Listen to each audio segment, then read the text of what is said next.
Good morning all of you. कैसे हैं आप सभी का हार्दिक स्वागत है इस वीडियो में। तो इस वीडियो में आज हम बात करने वाले हैं एसबीआई पीओ इंटरव्यू को लेके कि एसबीआई पीओ इंटरव्यू के टाइम पे हमें किन चीज़ों की तरफ ध्यान देना चाहिए। एक्सेप्ट अवर नॉलेज, वो तो बिल्कुल एक इम्पोर्टेंट रोल प्ले करती ही है, लेकिन उसके अलावा भी बहुत सी चीज़ें ऐसी होती हैं जिसका हमें ध्यान रखना होता है एंड वो हमारे इंटरव्यू पे एक बहुत इंपॉर्टेंट इफेक्ट डाल के जाती है। तो उन्हीं चीज़ों की अब हम बात करने वाले हैं, लाइक वो डूज एंड डोंट्स क्या होनी चाहिए एसबीआई पीओ इंटरव्यू के टाइम पे। जिन डूज एंड डोंट्स ने मेरी भी हेल्प की इंटरव्यू के टाइम पे एंड काफ़ी ज़्यादा वो पॉजिटिव लेके गए मेरे इंटरव्यू को, एंड बिल्कुल आप भी उन चीज़ों का बिल्कुल ध्यान रखिएगा। तो सबसे पहले हम डूज की बात करते हैं। जैसे जब हम इंटरव्यू रूम के अंदर एंटर करते हैं तो ऐसा नहीं होना चाहिए कि हम डायरेक्ट अंदर घुस गए हैं। सबसे पहले हमें डोर को नॉक करना रहता है एंड उसके बाद हमें परमिशन लेनी रहती है, लाइक मे आई कम इन सर और मे आई कम इन मैम, ऐसे करके परमिशन लीजिएगा। उस टाइम पे नर्वसनेस काफ़ी होती है, पीक पे होती है, तो स्टूडेंट्स नर्वसनेस के चलते वो परमिशन लेना भूल जाते हैं। तो आप ऐसी गलती मत कीजिएगा, बिल्कुल आप पहले डोर नॉक कीजिए और उसके बाद परमिशन लीजिए। सेकंड चीज़ जो आपको ध्यान रखनी रहेगी वो ये कि आप जाने के बाद सीधा चेयर पे मत बैठ जाना। जब तक आपको बैठने की परमिशन ना मिले, जब तक आपको पैनल मेंबर बैठने के लिए ना बोले, तब तक आप मत बैठिएगा। आप अंदर जाइए, सबको ग्रीट कीजिए। ग्रीट करना भी बिल्कुल इक्वली इम्पोर्टेंट है। सबको ग्रीट कीजिए एंड चेयर के साइड में जाके खड़े हो जाइए। वो विद इन द टाइम या तो आपको बोल देंगे प्लीज़ हैव ए सीट, अगर वो नहीं बोलते हैं तो बिल्कुल आप मत बैठिएगा, आप बिल्कुल चेयर के साइड में जाके खड़े हो सकते हैं। उसके बाद जैसे आप बैठते हैं तो उसके बाद ऐसा नहीं है कि आपका इंटरव्यू स्टार्ट होने वाला है, आप एकदम नर्वस होकर बैठेंगे क्या क्वेश्चन पूछेंगे क्या नहीं। थोड़ा सा अपने आप को कॉन्फिडेंट फील करवाइएगा। एक हल्की सी स्माइल आपके फेस पे होनी चाहिए जिससे उनको लगे कि आप इंटरव्यू की बहुत ज़्यादा टेंशन लेके नहीं बैठे हैं, नर्वस नहीं है। अगर आपका एक कॉन्फिडेंट माइंडसेट होगा तो वो आपके फेस पे भी आएगी एंड हल्की सी स्माइल बिल्कुल मस्ट होनी ही चाहिए आपके फेस पे। वो एक अलग से एक पॉजिटिव वे प्रेजेंट करेगी आपकी पर्सनैलिटी का। तो इस चीज़ का बिल्कुल ध्यान रखिएगा। एंड उसके बाद जब इंटरव्यूअर या फिर जो पैनल मेंबर्स होंगे वो जब आपसे क्वेश्चन पूछना स्टार्ट करेंगे, तब आंसरिंग के टाइम पे आप एक आई कांटेक्ट बना के रखिएगा उनके साथ, क्योंकि जितना आप आई कांटेक्ट बना के रखेंगे आपका एक कॉन्फिडेंस दिखाई देगा अपने आंसर्स में। ऐसा भी नहीं होना चाहिए कि इंटरव्यू ने कोई क्वेश्चन पूछा एंड आप सिर्फ उन्हीं को आंसर करते टाइम सिर्फ उन्हीं के साथ आई कांटेक्ट बना के रखें, ऐसा मत करना। जिन पैनल मेंबर ने क्वेश्चन पूछा है बिल्कुल उनके साथ तो आई कांटेक्ट बनाना ही है most of the time, but middle time में जो अदर पैनल मेंबर्स बैठे हैं तो आप हल्का सा एक ग्लिम्स उनके साइड भी एक बार देखिएगा। वो एक पॉजिटिव एंगल दिखाएगा आपकी पर्सनैलिटी का, लेकिन जो मेन आई कॉन्टैक्ट है वो बिल्कुल जिन्होंने क्वेश्चन पुट किया है उनके साथ ही होना चाहिए। एंड कई बार ऐसा होता है कि वो हमसे कुछ ऐसे क्वेश्चंस पूछ लेते हैं जिनका आंसर हमें नहीं आता, तो बिल्कुल भी सॉरी बोलने में हेजिटेशन मत कीजिएगा। ऐसे मत सोचना कि मुझे इसका नहीं आता तो मेरा इंटरव्यू खराब हो गया, बिल्कुल हेजिटेट नहीं होना चाहिए आपको सॉरी बोलने में।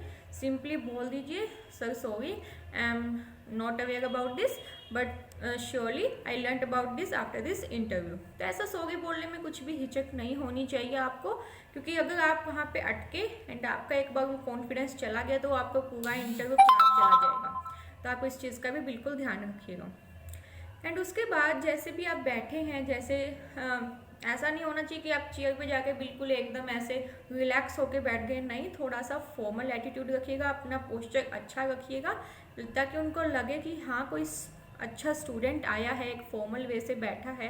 वो एक अलग ही इम्पैक्ट डालेगा। अगर आप बिल्कुल इनफॉर्मल वे से ही बैठे हैं, बहुत ज़्यादा कैजुअल तरीके से चीज़ों को लेके चल रहे हैं, तो वो अच्छा इफेक्ट नहीं डालेगा आपके इंटरव्यू पे। एंड उसके बाद जब आप आंसर्स कर रहे होते हैं अपने क्वेश्चंस का, जो पैनल मेंबर आपसे पूछते हैं, तो बिल्कुल रिजीड होके आंसर मत दीजिएगा, थोड़ा सा हैंड मूवमेंट रखिएगा, क्योंकि जितना आप हैंड मूवमेंट रखेंगे तो उनको एक अच्छा हो जाएगा उनके लिए। एंड एक कॉन्फिडेंस भी दिखाई देगा आपकी पर्सनैलिटी में। अगर आप बिल्कुल ऐसे करके आंसर दे रहे हैं तो वो लगेगा कि आप डरे हुए सहमे हुए बैठे हैं, लेकिन अगर आप हल्का से एक हैंड मूवमेंट करते हैं तो लगता है कि हाँ आपके अंदर कॉन्फिडेंस है, तो वो एक पॉजिटिव डायरेक्शन में ही लेके जाएगा आपके इंटरव्यू को। ये सब है डूज जो आपको बिल्कुल अपने इंटरव्यू के टाइम पे करने ही चाहिए। कुछ ऐसी भी चीज़ें हैं जिनको आप बिल्कुल अवॉइड कीजिएगा। कई बार क्या होता है कि हम जब आंसर कर रहे होते हैं, हम इंग्लिश हिंदी के चक्कर में इतने कंफ्यूज हो जाते हैं कि हम फंबल करना स्टार्ट कर देते हैं। अगर मैंने इन स्टार्टिंग अगर इंग्लिश में बोलना स्टार्ट किया एंड कहीं पे चीज़ें मैं अटक गई हूँ एंड मैं वहाँ पे फंबल कर रही हूँ, तो इट्स ओके, वहाँ पे इंग्लिश को छोड़ दीजिए। आप जहाँ जैसे अपने आप को एक्सप्रेस कर पाएँ ऐसे कीजिए, फंबल मत कीजिएगा। जहाँ पे आप फंबल करना स्टार्ट करेंगे वो एक नेगेटिव इम्पैक्ट डालनी स्टार्ट हो जाएगी आपके इंटरव्यू। ऐसे मत कीजिएगा, बिल्कुल फंबल मत कीजिएगा। फंबल आपके इंटरव्यू को बिल्कुल ख़राब कर सकती है।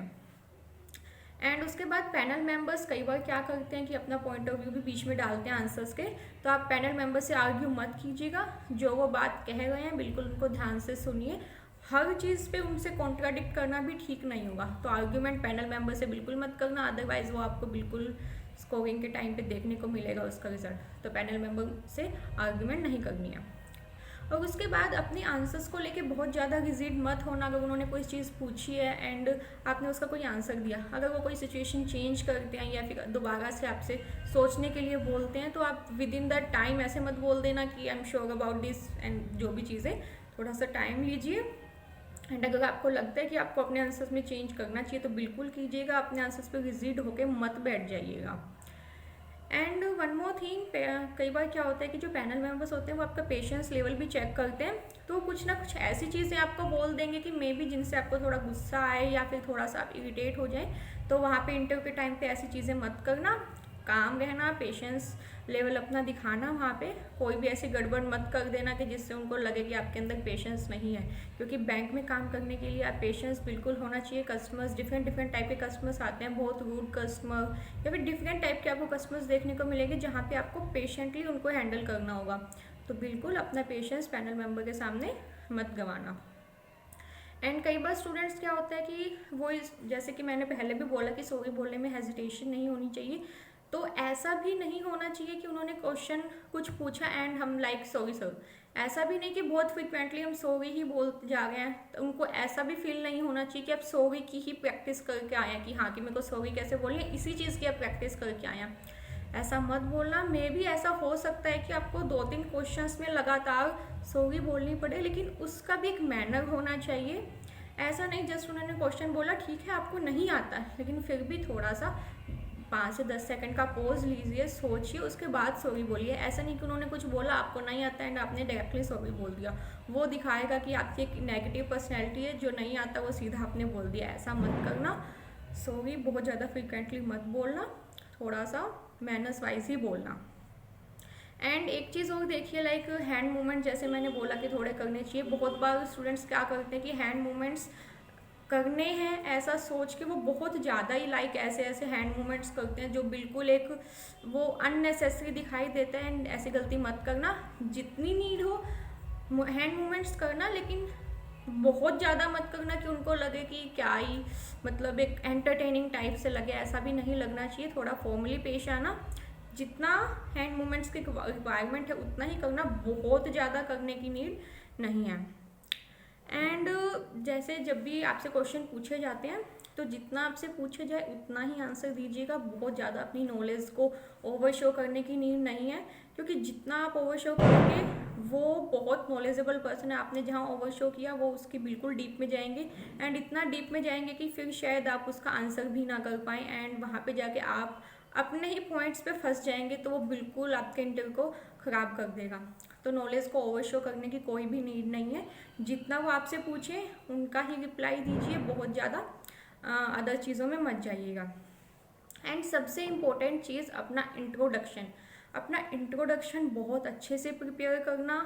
आपके इंट्रोडक्शन में कुछ चीज़ें ऐसी इंक्लूड करना जिससे आपको लगे कि वो क्वेश्चन पूछ सकते हैं मे बी, एंड उनके आंसर्स आपको पहले से पता होने चाहिए। मैंने अपने जो इंट्रो था उसमें 2-3 चीज़ें ऐसी डाली थी जिनसे मैं चाहती थी कि मुझसे क्वेश्चन पुट किए जाएँ, एंड ऐसा हुआ भी। एंड मैं उन आंसर्स के लिए पहले से प्रिपेयर्ड थी, एंड मैंने उनका बहुत अच्छे से रिप्लाई दिया। तो आप भी ऐसी चीज़ें डालिएगा, क्योंकि इंट्रो से ही आपका आगे का जो इंटरव्यू है वो कंटिन्यू होता है। तो इंट्रो आप बिल्कुल अच्छे से तैयार कीजिएगा, एंड बिल्कुल गटाया से इंट्रो मत बोल देना। उनको लगना चाहिए कि बहुत जेन्युइन इंट्रो दिया है, बहुत गटाई चीज़ नहीं बोली है। एक जेन्युइन इंट्रो देना, एंड वो चीज़ें बिल्कुल इंक्लूड करना जिनका आप चाहते हैं कि आप रिप्लाई दें, या फिर अच्छे से प्रिपेयर करूँ टॉपिक्स को, उनसे रिलेटेड ही अपने इंट्रो में डालिएगा चीज़ें। एंड इंट्रो बहुत ज़्यादा लेंथी एंड बहुत ज़्यादा शॉर्ट नहीं होना चाहिए।